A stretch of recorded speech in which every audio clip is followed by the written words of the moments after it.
Pak Presiden kan semalam sudah melakukan kunjungan kerja luar negeri ya, ke Prancis. Jadi tentu akan menyesuaikan karena pas hari Rabu masih ada di sana, jadi tentu akan menyesuaikan situasi di sana. Nanti kita tunggu saja. Sumber anggarannya dari APBN ya, melalui anggaran bantuan presiden, bantuan kemasyarakatan presiden.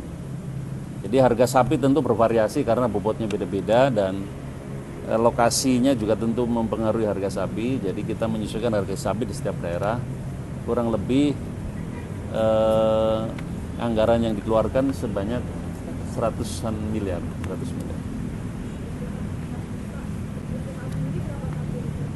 Kenapa? Istiqlal berapa sih? Dari Bapak Presiden untuk korban di Masjid Istiqlal seperti biasa ada 1 sapi limousin yang bobotnya 1,3 ton. Limousin. Oh, mohon maaf saya koreksi. Yang sapi Bapak Presiden di Istiqlal itu jenis sapi simental. Bobotnya 1,3 ton. PT Indika Energi Tbk menyampaikan telah merealisasikan belanja modal atau capital expenditure sebesar 26,2 juta US dollar atau setara 445,37 miliar rupiah.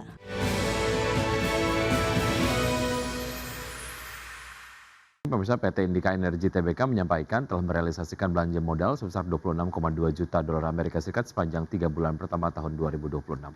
Ya, realisasi belanja modal tersebut seluruhnya digunakan untuk pengembangan bisnis non-batu bara perseroan. PT Indika Energi Tbk menyampaikan telah merealisasikan belanja modal atau capital expenditure sebesar 26,2 juta US dollar atau setara 445,37 miliar rupiah. Belanja modal ini seluruhnya digunakan untuk pengembangan bisnis non-batu bara. Manajemen Indika Energi dalam keterangan resminya mengatakan komitmen perseroan untuk mengembangkan bisnis non-batu bara tercermin dari realisasi belanja modal sepanjang 3 bulan 2026 yang mencapai 26,2 juta US dollar. Sektor mineral yaitu proyek tambang emas Awakmas menyerap 20,4 juta US dollar dan sisanya sebesar 5,8 juta US dollar didistribusikan untuk inisiatif bisnis hijau. Manajemen Indika Energi juga menyebut hingga 31 April 2026, konstruksi proyek Awakmas telah mencapai 56,8 penyelesaian dengan total biaya yang telah direalisasikan sebesar 288,1 juta US dollar. Direktur Utama dan CEO Indika Energi Aziz Arman menyatakan Indika Energi tetap menunjukkan ketahanan kinerja yang solid dengan membuka laba bersih sebesar 7 juta US dollar pada kuartal 1 2026 di tengah dinamika industri energi global. Berbagai sumber, IDX Channel. Sarana Menara Nusantara Tbk atau Tower mempercepat restrukturisasi bisnis dengan mendorong 2 anak usahanya yaitu IBST dan SUPR untuk delisting dan menjadi perusahaan tertutup. Ya, langkah ini dinilai menjadi bagian dari strategi efisiensi usaha sekaligus penguatan bisnis fiber yang diproyeksikan menjadi motor pertumbuhan perseroan pada 2026. PT Inti Bangun Sejahtera Tbk atau SUPR telah mendapatkan persetujuan pemegang saham untuk delisting dan menjadi perusahaan tertutup dalam RUPS pada 20 Mei 2026. Sementara itu PT Solusi Tunas Pratama Tbk atau IBST masih menunggu persetujuan pemegang saham melalui RUPSLB yang dijadwalkan berlangsung 5 Juni mendatang. Manajemen menyebut langkah ini menjadi bagian dari evaluasi strategi jangka panjang grup termasuk efisiensi struktur usaha dan optimalisasi portofolio aset. Tower juga meninjau ulang struktur kepemilikan di sejumlah anak usaha sekaligus menyesuaikan pemenuhan kewajiban free float di pasar. Sepanjang 2025, Tower mencatatkan pendapatan operasional sebesar 13,33 triliun rupiah, tumbuh 4,6% secara tahunan. Perseroan saat ini mengelola lebih dari 36.000 menara dengan total 60.000 penyewa dan tenancy ratio 1 dibanding 67 kali. Analis Pintraco Sekuritas menilai kinerja Tower pada 2026 masih akan stabil dengan proyeksi pendapatan tumbuh hingga 13,95 triliun rupiah. Pertumbuhan tersebut didorong oleh ekspansi bisnis fiber di tengah konsolidasi industri telekomunikasi. Monetisasi bisnis fiber diperkirakan terus meningkat dengan take up rate mencapai 20% pada 2026 serta pertumbuhan layanan fiber to the tower dan fiber to the home yang masih positif.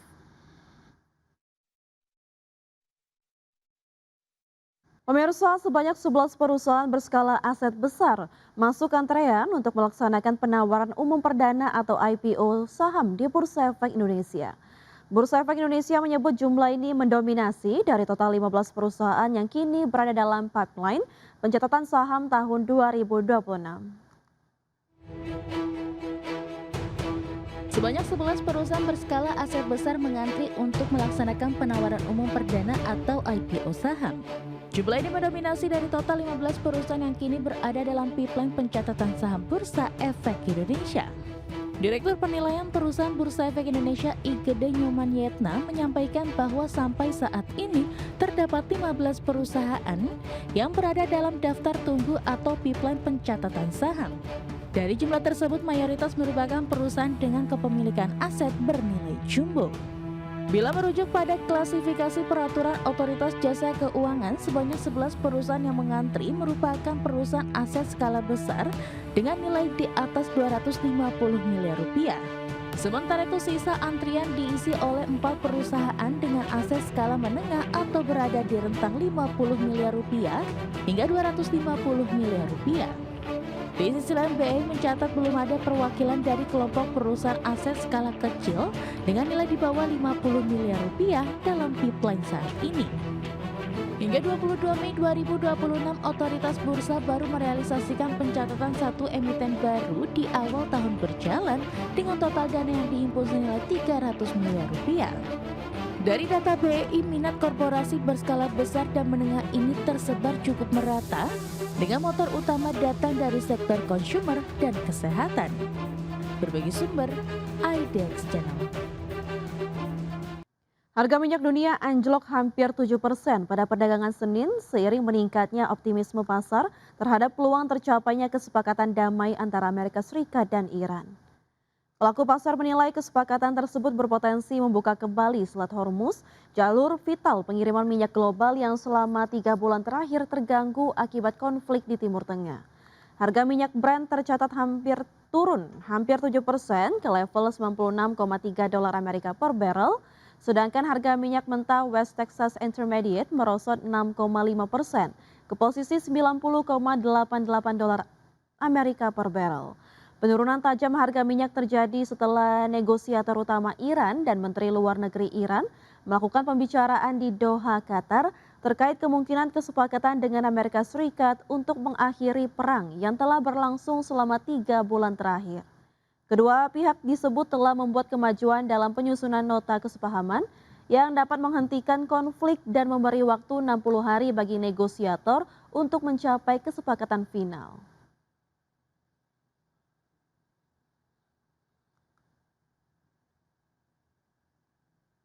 Pemerintah menyiapkan mekanisme pinjaman bagi eksportir terkait dengan implementasi kebijakan baru devisa hasil ekspor sumber daya alam.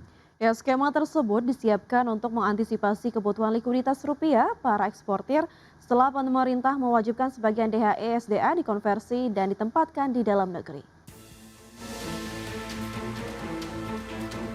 Menteri Koordinator Bidang Perekonomian Erlangga Hartarto mengatakan Bank Indonesia bersama Perbankan Nasional tengah menyiapkan mekanisme pinjaman bagi eksportir terkait implementasi kebijakan baru devisa hasil ekspor sumber daya alam atau DHE SDA. Skema tersebut disiapkan untuk mengantisipasi kebutuhan likuiditas rupiah para eksportir setelah pemerintah mewajibkan sebagian DHE SDA dikonversi dan ditempatkan di dalam negeri dalam jangka waktu lebih panjang. Erlangga menegaskan kebijakan baru DHE SDA akan mulai berlaku pada 1 Juni 2026 sesuai dengan peraturan pemerintah nomor 21 tahun 2026. Pemerintah juga memastikan eksportir tetap dapat menggunakan devisa dalam bentuk dolar Amerika untuk kebutuhan impor maupun transaksi lain yang memerlukan valuta asing. Namun, apabila kebutuhan rupiah perusahaan melebihi porsi konversi 50% yang diwajibkan, Bank Indonesia dan perbankan disebut telah menyiapkan fasilitas pembiayaan tambahan. Perbankan kita hari ini solid, kemudian Dari segi korporat juga seluruhnya solid. Jadi seperti yang saya selalu sampaikan, ekonomi kita masih kuat. Namun kita punya momentum yang tadi disampaikan bagaimana menuju 8%. Nah 8% ini daerah harus terus mendorong karena pusat itu agregat daerah. Jadi kalau daerahnya di bawah nasional, tentu dia akan menjadi bandul ke bawah. Pemerintah juga menyiapkan berbagai insentif untuk meningkatkan minat eksportir penempatan devisa di dalam negeri. Salah satu insentif yang diberikan yakni pembebasan pajak penghasilan atas pendapatan bunga dari penempatan dolar hasil ekspor di perbankan domestik. Selain itu, pemerintah menyebut negara-negara yang telah memiliki perjanjian tertentu dengan Indonesia dimungkinkan menempatkan devisa hasil ekonomi tidak hanya melalui himbara. Dari Jakarta, IDX Channel.